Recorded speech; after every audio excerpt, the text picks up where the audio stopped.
Welcome back, everyone. I'm so excited. Today is Dyno Day. We are finally dynoing my 1999 BMW 323 IS.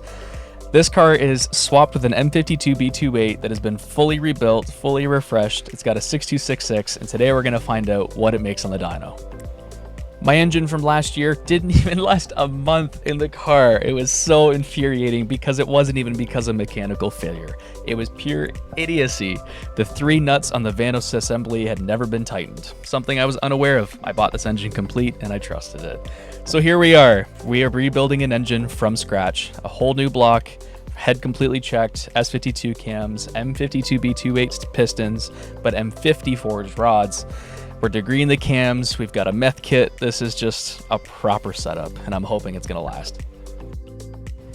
I'm taking the car to Sasha at Schnell Engineering in Etobicoke, Ontario, a very reputable BMW tuner who especially focuses on VEMS ECUs, something that is pretty hard to come by, and in hindsight, I wish I had not gone VEMS, but here we are. If you've ever been involved in a car build that has taken this many years, you can understand why I've got such a big smile on my face. This was so long overdue.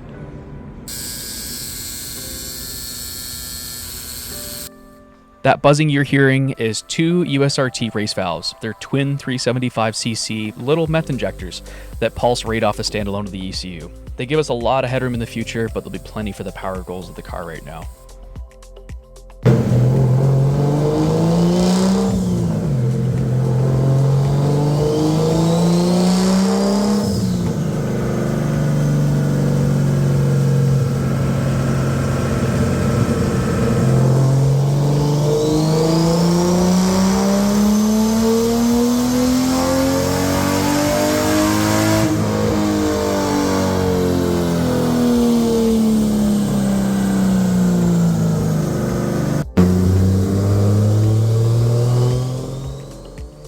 This part of the dyno day is really boring for you guys, but it's some of the most important, and that's just working on the drivability of the car, and most importantly, just making sure this whole kit is working properly.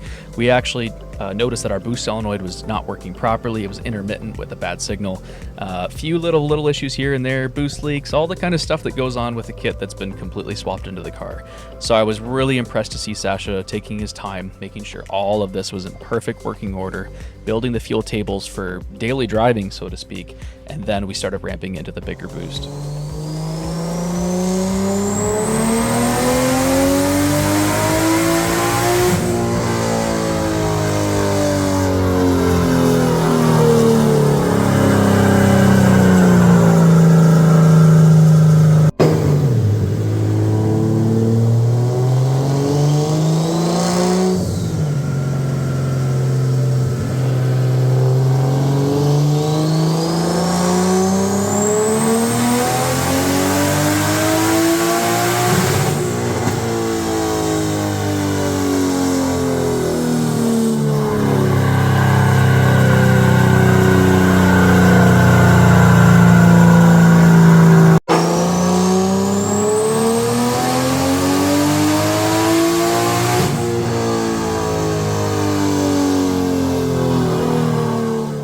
In case you're wondering what all these glorious noises are coming from, the car is a 3-inch turbo back. There's nothing from the turbo all the way up to only a vibrant street power muffler.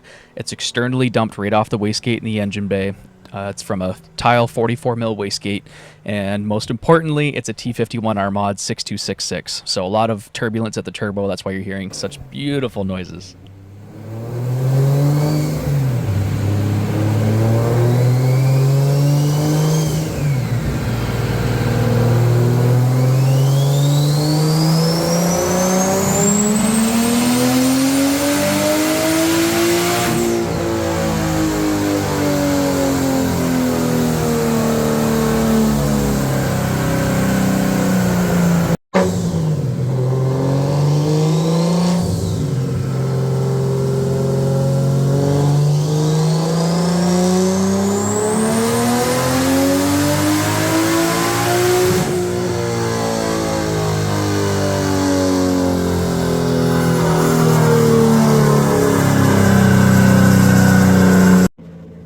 At this point, everything was starting to work beautifully. The car just made 500 wheel horsepower, a number I've never seen from this car. The S52 cams paired with them being degreed and the meth kit all starting to come together, this was just a beautiful combination. With the best part, it makes peak power at redline. I can't wait to drive this.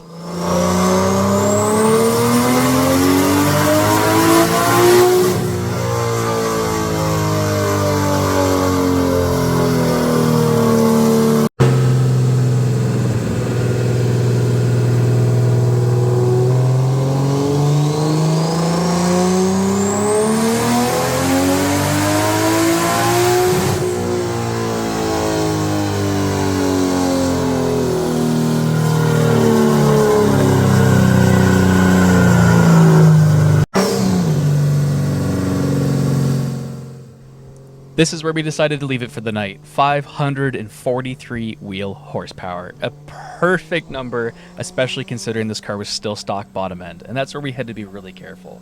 I drove it last time at about 400 wheel horsepower, so I was so excited.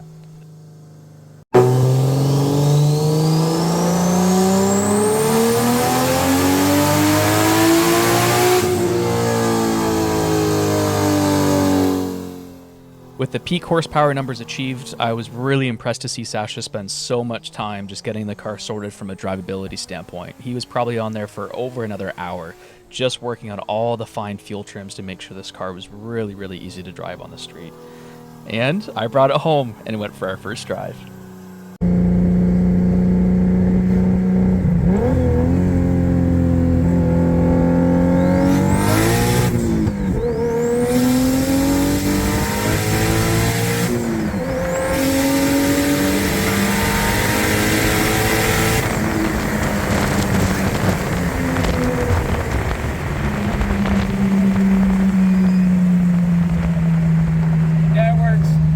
I think I slept maybe 2 or 3 hours. I went there the next day. I shined it up. I got the car posted on my Snap story, my Instagram story. Look, everybody, it lives. Yeah,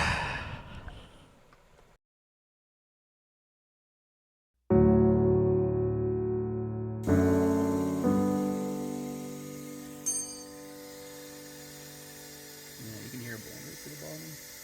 Yeah. I checked the exhaust, it wasn't coming through there. Ringland.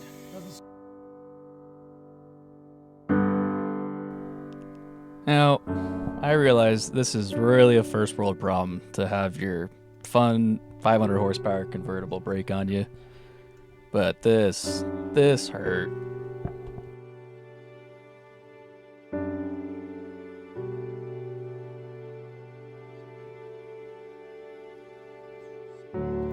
I didn't even have the car on the road long enough to even pull my GoPro out to start getting some footage for you guys of doing some pulls.